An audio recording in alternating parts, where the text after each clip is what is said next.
Hi, welcome back to simply Sree's YouTube channel.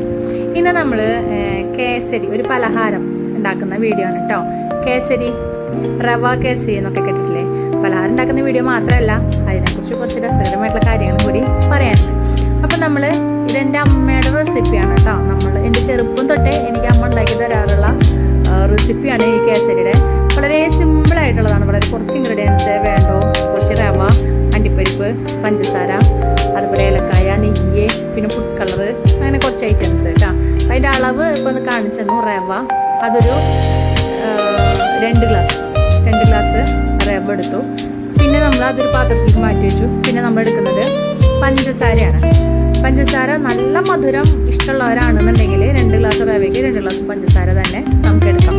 പക്ഷേ നമുക്ക് അത്ര മധുരം വേണ്ട, ഒരു നോർമൽ മതി എന്ന് പറയണമെങ്കിൽ ഒരു 2 ഗ്ലാസ് റവയ്ക്ക് 1.5 ഗ്ലാസ് 1.25 ഗ്ലാസിൻ്റെ ഉള്ളിൽ പഞ്ചസാര എടുത്താൽ മതി.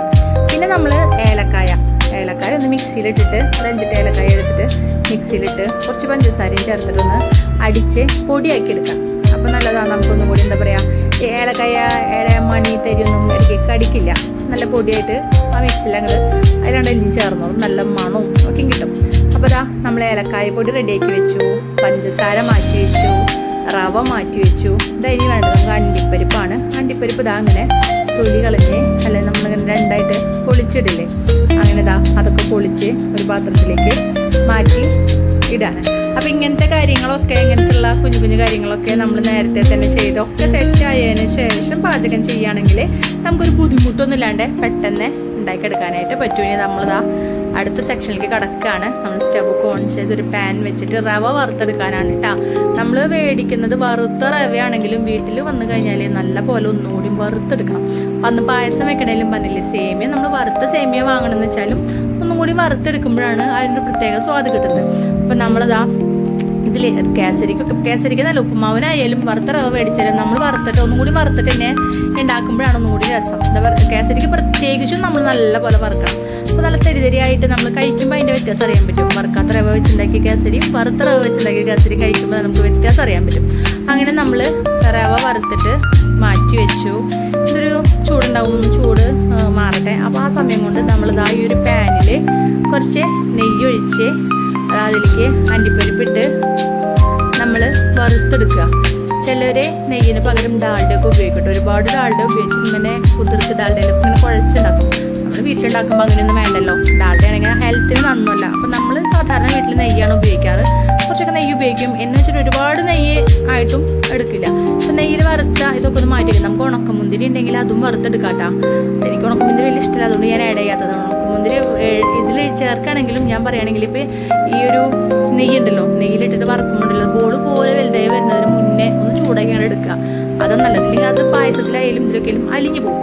അപ്പോൾ നമ്മളിതാ അതെടുത്ത് മാറ്റി വെച്ചു. അതെടുത്ത് മാറ്റി വയ്ക്കുന്ന സമയത്തിൻ്റെ ഉള്ളിൽ നമ്മൾ ചെയ്ത കാര്യമാണിത്. ഈ റവ ഒന്ന് ചൂടാറിയപ്പോൾ മാറ്റി വെച്ച പഞ്ചസാരയും കൂടി ഒന്ന് മിക്സ് ചെയ്ത് വെച്ചു.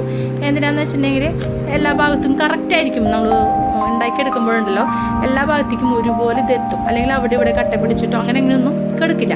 അപ്പോൾ അതിന് വേണ്ടിയിട്ട് ഇതത് മിക്സ് ചെയ്ത് വെച്ചു. ഇനി ഇതാ നമ്മൾ വീണ്ടും തിരിച്ച് നമ്മുടെ പാനിലേക്ക് വന്നു. അതിൽ നമ്മൾ മാറ്റി വെച്ചില്ലേ വറുത്ത അണ്ടിപ്പരിപ്പ് മാറ്റി ഇതിലേക്ക് വെള്ളം ചേർക്കുകയാണ് കേട്ടോ. വെള്ളം ചേർക്കുന്നത് നമ്മൾ 2 ഗ്ലാസ് റവ എടുത്തുള്ളത് 6 ഗ്ലാസ് വെള്ളം ഇതിൽ ചേർക്കണുണ്ട്. ഇതാണ് അതിൻ്റെ ഒരു പാകം എന്ന് പറയുന്നത് കേട്ടോ. ചിലരിത് പാലിലുണ്ടാക്കും, മിൽക്ക് മേഡ് ഒഴിച്ചിട്ടുണ്ടാക്കും, അങ്ങനെ പലതരത്തിലുണ്ടാക്കും കേട്ടോ. പക്ഷേ ഇത് എൻ്റെ വീട്ടിൽ എൻ്റെ അമ്മ ഉണ്ടാക്കുന്നതാണ്. ഞാൻ ചെറുപ്പം മുതലേ കഴിക്കുന്നത്. നല്ല സ്വാദുണ്ട്. മറ്റേനേക്കാളൊക്കെ എനിക്കിഷ്ടം ഇതാണ്. അതിൽ നമ്മൾ കുറച്ച് ഒരു നുള്ള് ഉപ്പാണ് ഇട്ടത് അതിൻ്റെ ടേസ്റ്റ് മാറാനായിട്ട്. ഈ ഒരു കളർ കണ്ടത് നമ്മൾ ഫുഡ് കളർ, കേസരി കളർ എന്ന് പറയും. കേസരി, ഓറഞ്ച് കേസരി, അങ്ങനെ എന്തൊരു കേസരി കളർ എന്ന് പറഞ്ഞിട്ട് നമ്മൾ മേടിക്കുക. ശരിക്കും പറഞ്ഞ ഇതിന് കേസരി എന്ന പേര് എന്താണെന്നറിയോ? കേസർ എന്ന് പറയുന്ന ഹിന്ദി സംസ്കൃത വാക്കിൽ നിന്നാണ് കേസരി അല്ലെങ്കിൽ എന്നുള്ള പേര് വന്നത്.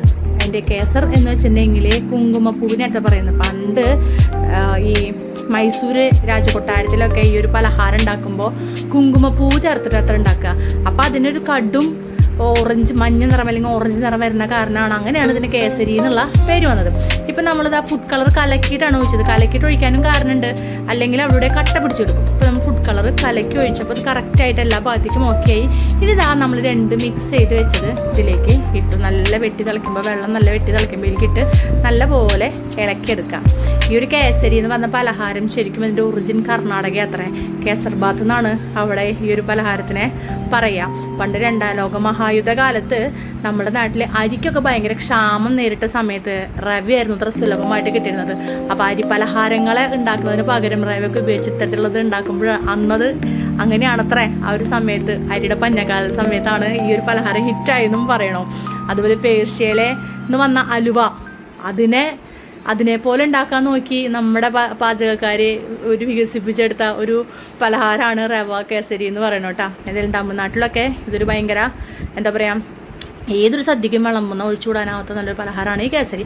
അപ്പോൾ ഇത്രയേ ഉള്ളൂ. നമ്മളിത് ഉണ്ടാക്കി അതിൻ്റെ ഇടയിൽ നമ്മൾ ഏലക്കായ പൊടിച്ചതും ചേർത്തു. ഇതാ അപ്പോൾ നമുക്ക് നെയ്യ് കുറവ് കണ്ടപ്പോൾ കുറച്ച് നെയ്യ് ഒഴിച്ച് നല്ല പോലെ ഇളക്കി മിക്സ് ചെയ്തെടുക്കുക. ഇത്രയേ ഉള്ളൂ ഇതിനെ കേട്ടോ. നല്ല ടേസ്റ്റാണ്. നിങ്ങളൊന്ന് വീട്ടിൽ ഉണ്ടാക്കി നോക്കി നോക്ക്. അപ്പോൾ എത്ര ആൾക്കാർ ഈ കേസരി കഴിച്ചിട്ടുണ്ട് എന്നുള്ളതൊന്ന് കമൻറ്റ് ചെയ്ത് പറയേ. അതുപോലെ ഉണ്ടാക്കാറുള്ളവരുണ്ടെങ്കിലും ഇങ്ങനെയാണോ ഉണ്ടാക്കാറുള്ളതെന്നും ഒന്ന് കമൻറ്റിൽ പറയേട്ടാ. ഇതുപോലെ ഉണ്ടാക്കി നോക്കിയിട്ട് ഇഷ്ടപ്പെട്ടെങ്കിൽ അതുപോലെ തന്നെ കമൻറ്റ് ചെയ്യുക. എൻ്റെ ഈ ഒരു വീഡിയോ ഇഷ്ടപ്പെട്ടെങ്കിൽ വീഡിയോ കമൻറ്റ് ചെയ്യുക, ലൈക്ക് ചെയ്യുക, സബ്സ്ക്രൈബ് ചെയ്യുക കേട്ടോ. ഓക്കെ, സപ്പോർട്ട് ചെയ്യുക. താങ്ക്